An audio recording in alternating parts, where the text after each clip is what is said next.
नमस्कार दोस्तों, स्वागत है आपका। एक बड़ी अपडेट आई है दोस्तों, आउटसोर्स कर्मचारियों के लिए बनेगा निगम। जी हाँ दोस्तों, आउटसोर्स भर्ती कर्मचारियों के लिए निगरानी के लिए निगम बनाया जाएगा। सरकार को भेजा गया है प्रस्ताव, वेतनमान करने की तैयारी भी शुरू कर दी है। एजेंसियों को हटाकर निगम बनाने में जुटी है सरकार। पूरी अपडेट क्या है, पूरी अपडेट बता देते हैं दोस्तों आपको। बने रहिए हमारे साथ हमारे यूट्यूब चैनल पर। पूरी अपडेट बता देते हैं दोस्तों। आउटसोर्स कर्मचारियों के लिए खुशखबरी है, अब विभाग से सीधे सैलरी मिला करेगी। जी हाँ दोस्तों, भारत में लाखों लोग आउटसोर्स के माध्यम से काम करते हैं। ये कर्मचारी अक्सर कम वेतन, कम सुविधाओं और नौकरी की असुरक्षा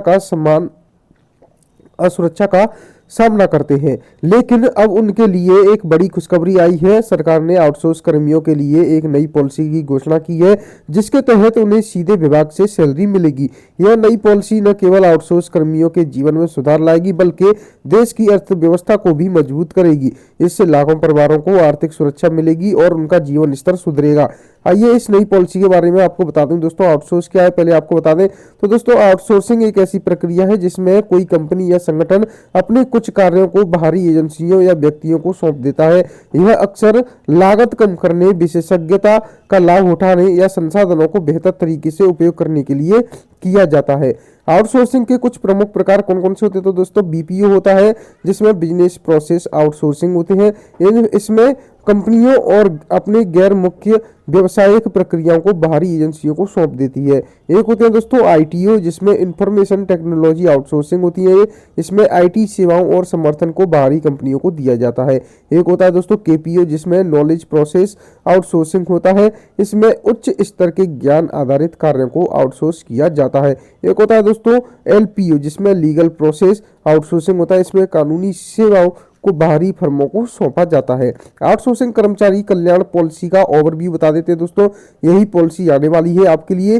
तो दोस्तों इसका विवरण है, पॉलिसी का नाम है आउटसोर्सिंग कर्मचारी कल्याण पॉलिसी। लागू होने की तारीख दोस्तों 1 जनवरी 2025 से लागू होगी। सॉरी दोस्तों, लाभार्थी होंगे दोस्तों सभी आउटसोर्स कर्मचारी। न्यूनतम वेतन 18,000 प्रतिमाह होगा। अधिकतम काम घंटे की में 48 घंटे प्रति सप्ताह काम करना होगा। एक सप्ताह में 48 घंटे। छुट्टियां 15 दिन सालाना पेड लीव रहेंगी। जैसे ही ये छुट्टियां वैसे रहने वाली है दोस्तों जैसे सरकारी कर्मचारियों के लिए रहती है। स्वास्थ्य बीमा 5 लाख तक का कवरेज रहेगा। पेंशन योजना मूल वेतन का 8% योगदान रहेगा और परमानेंट नौकरी 3 साल के बाद संभावना होगी। यानी आप अगर 3 साल तक काम करते हैं तो उसके बाद संभावना है कि आप परमानेंट हो सकते हैं। आउटसोर्स कर्मियों की वर्तमान स्थिति क्या है तो दोस्तों, वर्तमान में आउटसोर्स कर्मियों को कई चुनौतियों का सामना करना पड़ता है। कम वेतन में अक्सर नियमित कर्मचारियों की तुलना में कम वेतन मिलता है। कोई गारंटीड शुदा रोजगार सुरक्षा नहीं होती है। सीमित लाभ यानी स्वास्थ्य बीमा, पेंशन जैसे लाभ अक्सर नहीं मिल पाते हैं। कई बार उनके योगदान को पूरी तरह से स्वीकार भी नहीं किया जाता, उनको कम मान्यता दी जाती है। कार्य जीवन संतुलन अक्सर लंबे और अनियमित कार्य घंटे होते हैं। नई पॉलिसी के प्रमुख प्रावधान क्या है तो दोस्तों, न्यूनतम वेतन और समय पर भुगतान होगा। नई पॉलिसी के तहत आउटसोर्स कर्मचारियों की न्यूनतम सैलरी 18,000 प्रतिमाह निर्धारित की गई है। यह एक बड़ा कदम है क्योंकि अभी तक कई आउटसोर्सिंग कर्मचारियों को इससे काफी कम वेतन मिलता था। साथ ही दोस्तों, कंपनियों को यह सुनिश्चित करना होगा कि वे कर्मचारियों को समय पर सैलरी दें। वेतन का भुगतान हर महीने की 7 तारीख तक सुनिश्चित किया जाएगा। अगर कोई कंपनी सैलरी देने में देरी करती है तो उसे पर जुर्माना लगाया जाएगा। तो दोस्तों, अगर 7 तारीख से लेट होती है, फीस लेट होती है, वेतन लेट होता है तो उस कंपनी पर जुर्माना भी लगाया जाएगा। वार्षिक वेतन वृद्धि और अतिरिक्त भत्ते भी मिलेंगे। जो दोस्तों, नई पॉलिसी में वार्षिक वेतन वृद्धि का भी प्रावधान है। प्रत्येक वर्ष कर्मचारियों के वेतन में न्यूनतम 5% की वृद्धि की जाएगी। इसके अलावा यात्रा भत्ता, महंगाई भत्ता जैसे अतिरिक्त लाभ भी प्रदान किए जाएंगे। काम के घंटों में सुधार होगा दोस्तों। नई पॉलिसी के अनुसार आउटसोर्सिंग कर्मचारियों के एक सप्ताह में 48 घंटे से ज्यादा काम नहीं कराया जा सकेगा। अगर किसी कर्मचारियों को इससे ज्यादा काम करना पड़ता है तो उसे ओवर टाइम का पैसा भी मिलेगा। यह कदम कर्मचारियों के स्वास्थ्य और काम जीवन संतुलन को बेहतर बनाने के लिए किया गया है। सीधे विभाग से सैलरी एक बड़ा बदलाव होगा दोस्तों। नई पॉलिसी का सबसे महत्वपूर्ण पहलू आउटसोर्स कर्मियों को सीधे विभाग से सैलरी मिलना है। यह एक बड़ा बदलाव है जो कई तरह के फायदेमंद होगा। पारदर्शिता क्या रहेगी दोस्तों, इसमें सीधे विभाग से सैलरी मिलने से वेतन भुगतान प्रक्रिया में पारदर्शिता आएगी। समय पर वेतन भुगतान होगा जिससे कर्म वेतन मिलने की गारंटी भी होगी। बिचौलियों की भूमिका कम हो जाएगी दोस्तों और बेहतर नियंत्रण विभाग को कर्मचारियों को बेहतर नियंत्रण और निगरानी रखने में मदद मिलेगी और कर्मचारी इससे संतुष्ट भी होगा। सामाजिक सुरक्षा का लाभ भी मिलेगा दोस्तों। नई पॉलिसी आउटसोर्स कर्मियों को विभिन्न सामाजिक सुरक्षा लाभ प्रदान करती है। स्वास्थ्य बीमा जैसे प्रत्येक कर्मचारी को 5 लाख तक का स्वास्थ्य बीमा कवर मिलेगा। यह बीमा कर्मचारियों के परिवार के सदस्यों को भी कवर करेगा। इससे कर्मचारियों को बड़ी बीमारियों और दुर्घटनाओं के खर्च में राहत मिलेगी। पेंशन योजना भी रहेगी दोस्तों। कर्मचारियों के मूल वेतन का 8% पेंशन योजना में जमा किया जाएगा। इससे कर्मचारियों को सेवानिवृत्ति के बाद आर्थिक सुरक्षा भी मिलेगी।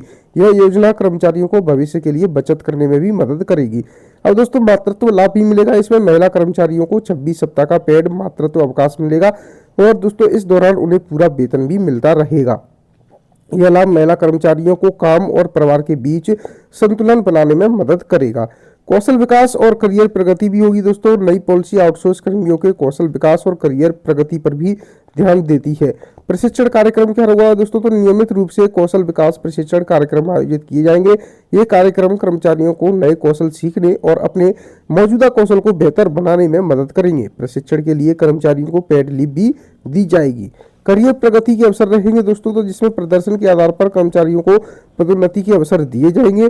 बेहतर प्रदर्शन करने वाले कर्मचारियों को उच्च पदों पर नियुक्त किया जाएगा और दोस्तों यह कर्मचारियों को अपने करियर में आगे बढ़ने के लिए प्रेरित करेगा। परमानेंट नौकरी की संभावना क्या है दोस्तों? तो दोस्तों 3 साल के संतोषजनक सेवा काल के बाद कर्मचारियों को परमानेंट नौकरी दी जा सकती है। इससे कर्मचारियों को लंबे समय तक नौकरी की सुरक्षा भी मिलेगी और परमानेंट कर्मचारी बनने पर अतिरिक्त लाभ और सुविधाएं भी दी जाएगी। अस्वीकरण दोस्तों, यह लेख केवल सूचनात्मक उद्देश्यों के लिए है।